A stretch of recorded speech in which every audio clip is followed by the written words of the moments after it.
Foundation, where he is dedicated to funding research to find a cure for cystic fibrosis, a disease of the respiratory and digestive systems that became all too familiar and personal to him following the birth of his son Gunnar in the early 1990s. Ladies and gentlemen, I'm pleased to introduce to you the always entertaining number 7 Boomer Esiason.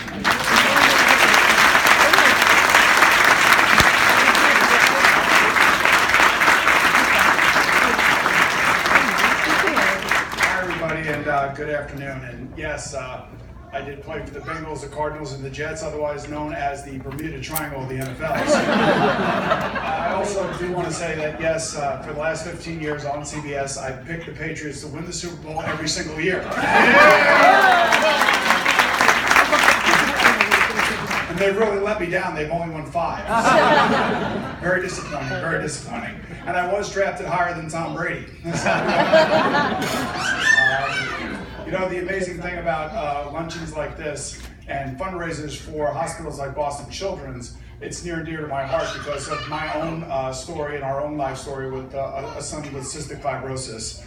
And that was confronted to our family back when Gunnar had turned 3 years old. Cystic fibrosis is a disease that you're born with, and sometimes it shows itself at birth, but Gunnar did not, so we had to wait until he was 3 years old finally to get the diagnosis. And like every family in here that is dealing with their own pain and suffering that they're going through right now, that's how our family was confronted with this disease. So before I go any further, next Sunday happens to be Mother's Day. It's a very important day in all of our lives. And the reason I say that is because unfortunately for me, my mom died when I was 7. So I kind of grew up without a mom, just a dad who basically did everything for me. But I watched my wife with my son Gunnar every single day, and Gunnar is now 26 years old, and she still will not let him go, which is actually good for me because I got a buddy at home that I could drink beers with. But anyway, she is the rock and the foundation of our family and of Gunnar's disease and fighting that disease. So to the moms in here today, I wish you a very, very happy Mother's Day, and I want to say thank you for everything that you do for your children.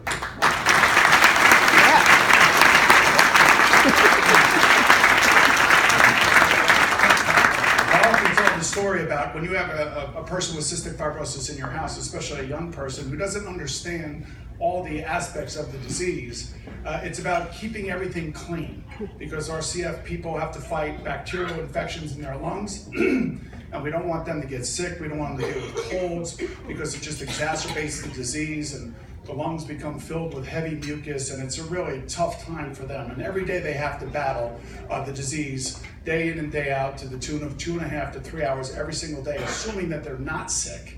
But when they do get sick and something like that, you have to make sure you clean the house.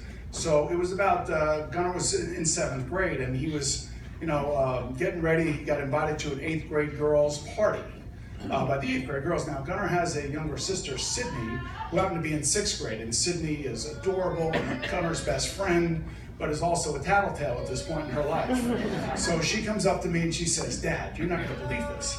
Gunnar got invited to this party by the 8th grade girls, and it's a spin the bottle party. I just want you to know."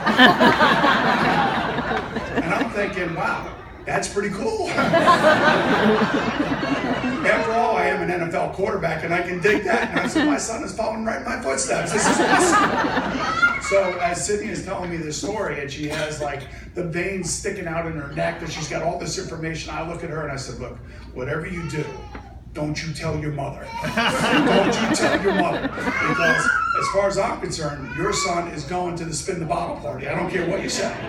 So I hurry up and I run upstairs and Gunnar's getting dressed. I'm like, Gunnar, you gotta hurry up, you gotta hurry up, you gotta hurry up. He's like, why? I said, just come on, you gotta hurry up, you gotta hurry up. Because we gotta get out of this house before Sydney divulges all this information to my wife, because there's no way she's gonna let Gunnar go to a spin the bottle party, especially with a kid who has cystic fibrosis, because the last thing she's thinking about, he's gonna get in germs and all sorts of stuff. So I basically rush Gunnar out of the house and I get him to the party. And as I'm on my way there, the cell phone is ringing, and I can see it says home. I don't answer it, it says home. I answer it, it says home. I don't want to drive and answer the phone at the same time, I want to be very, very safe, especially with my kid in the car. So I drop him off at the party and I say, Gun, listen, just behave yourself. I know what the party's all about. I know what's going on, because your sister told me. But just be a gentleman. Don't do anything stupid. And if, they want to kiss you, you gotta let them. Fatherly advice to a seventh grader. Perfect. So I drop him off and I get back in the car, and now the phone's still ringing. My wife found out because Sydney couldn't wait. She had to tell Mom, and she just had to divulge everything to Mom, and Cheryl's yelling at me at the phone, I can't believe you're letting him go to a spin the bottle party. He could get sick. We fight all year long. I don't want him kissing any girls. Plus he has a girlfriend, Laura. How do you think she's going to feel about this? I don't know. I have no idea. I'm not worried about that. I'm just worried about my 7-year-old son having the time of his life. And I'll tell you why in a second. But so the day goes on, and Cheryl, me and Sydney are going to a barbecue, and the party was about 4 hours, and I leave the barbecue to go get Gunner. And now as I'm getting Gunner, the phone's ringing again now, and I can see it's Cheryl calling me. And I'm talking to Gunner, and I said, Gunner, how'd the spin a bottle party go? He goes, Dad, it was pretty good. Laura was there, his girlfriend. So, well, did you kiss Laura? She goes, no, I didn't kiss Laura. I said, well, who did you kiss? He goes, I kissed Nina, Laura's best friend. I mean, that is like the wrong thing to do, right? And I said, whatever you do, don't tell your mom that, please. Whatever you do, because I don't need to deal with that, because in actuality, it's really all about me and my relationships. So, because this is like, you talk about like playing against the 84 Bears defense. I mean, this is what I'm dealing with at this present moment. So I get him home, we do his treatments. Cheryl and Sydney are still at the barbecue. I get his treatments done, and Kate knows what I'm talking about. He's doing his treatments. They take about an hour and a half. And I finally put him to bed. Now, this time in his life, he's still sharing a bed with his sister. His 6th grade sister, Sydney. And I know that Sydney's going to get all the 411 download info when she gets home, and she can't wait to get home and leave this barbecue. So they finally get home. Gunner's kind of asleep, and Cheryl's grilling me about what happened, what's going on, why did you let him do this? And I said, Cheryl, we just spent the last, 6 years dealing with him understanding what cystic fibrosis is all about, and how intense this disease is, and how many doctor visits, how many hospitals, how many needles. I mean, how many difficult things that this young man has had to go through, that I wanted him to have just 4 hours of peace and quiet and fun, where he could just let his hair down and just enjoy life like any of us would want to enjoy life. And I want to make sure that he has these memories. I don't want to put him in a bubble. I want him to be out there. I want him to be mainstreamed. I want him to have fun. And she goes, that's a really good point. Did he have fun? And I said, oh yeah, he had fun. Right?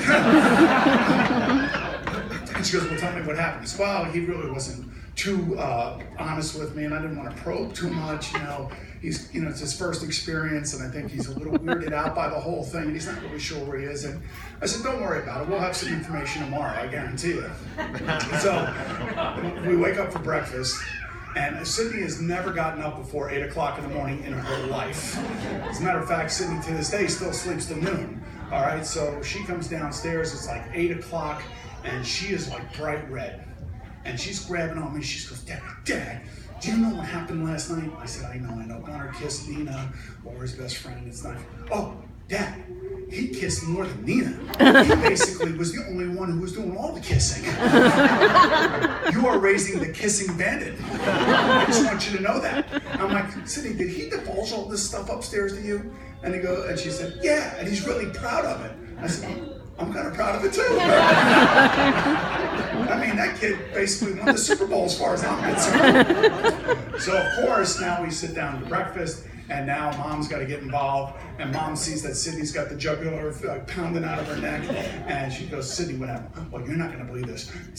Gunner kissed like 7 girls. They all kissed him. They all said he was the best kisser, and everybody wanted to kiss him. Kissy, kissy, kissy, kissy, kissy. And Cheryl, I thought, was going to have an aneurysm right there in her veins.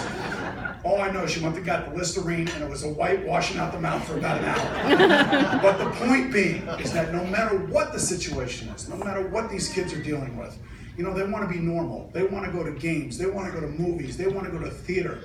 They want to run in marathons if they can. They may even want to take their wheelchair in a marathon. God bless them. Let them do it. Let them be a part of society. And you know, when they're in the home, that's where they get the love, that's where they get the care, that's where, you know, they learn how to become a better person with what they're dealing with. And that's exactly what Gunnar has become. So Gunnar decided to go to Boston College. And so I spent 5 years up here because Sydney had to go right with him. Because Sydney has been tattling on him ever since. And she's been our eyes and ears. But it was maybe the greatest experience spending those 5 years up here in Boston, because watching those two kids grow together and watching our son with cystic fibrosis grow up and learn his disease and take care of himself probably was one of the most proudest days of our lives, watching him graduate. And now at the age of 26, he's an advocate for CF patients all across the country. He travels around the country and speaks on behalf of CF patients, to CF moms and dads. He goes around to hospitals all across the country and does that. And all I can say as a father, I couldn't be any more proud.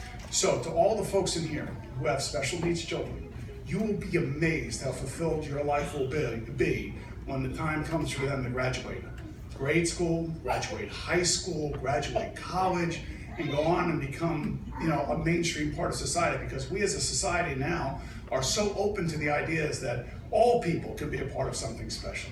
So that's why it's so important to support places like Boston Children's, because that's where hope resides, that's where doctors reside, that's where research resides. And with all of that going on in the world today, our cystic fibrosis child is here today because of all the breakthroughs that we've seen over the last 20 years. And I'm proud of that. And I also want to say that I'm proud of Kate. Kate, can you please stand up and say hi to everybody?